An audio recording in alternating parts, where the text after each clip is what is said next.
Good morning. Hello, section 11. Happy Wednesday.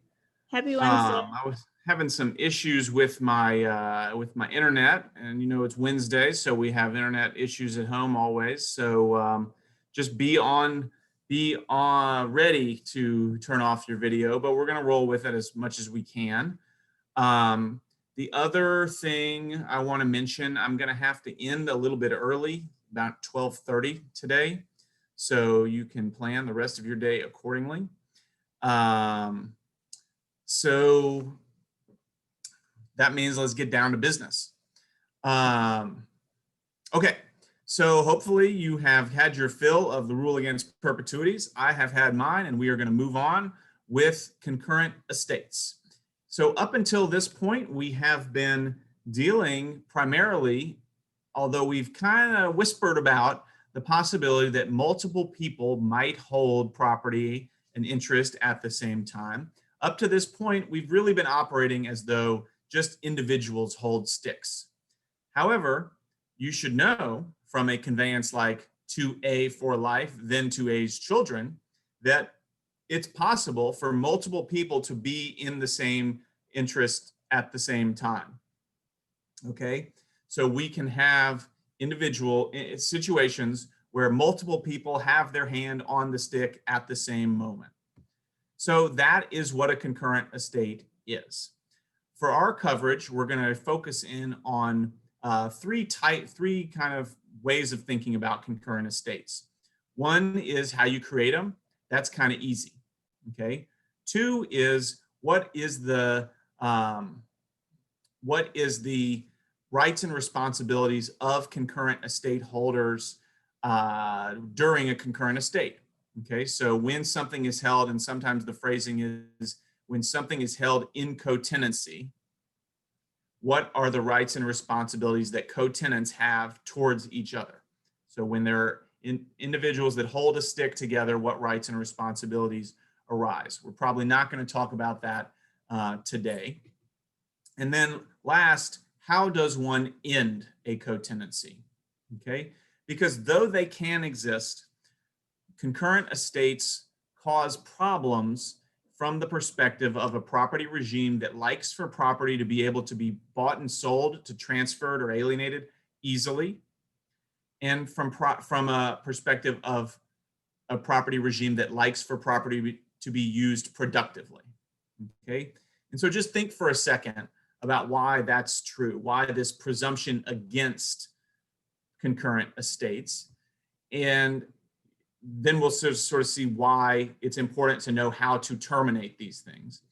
So think of property that is held in concurrent estate by 9 different people. Okay, so they each hold an interest, a 1/9 interest in property.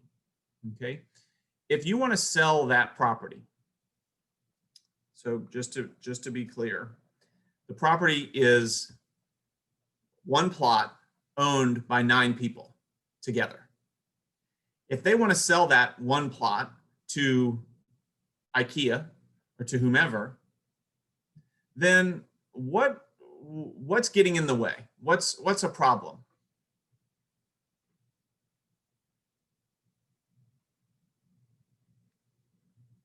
Looking for the blue hands. Lauren, I saw you put your real hand up. You wanna, Lauren Schneider? I was gonna say you have to get all 9 people to sign off on it then. Is that easier or harder than having just one person? That's a lot more difficult. Why? Because there could be some disagreement amongst all 9 people. And what might they disagree about? Whether they want to sell the land or not. Whether to sell it? What else? How much like the asking price should be. How much to sell it for? Good. And what else might they disagree about?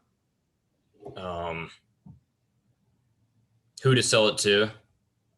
Who to sell it to? What about how to split it, right? I made it easy. I said 9 people, but it could be that they don't want to split it 9 ways evenly.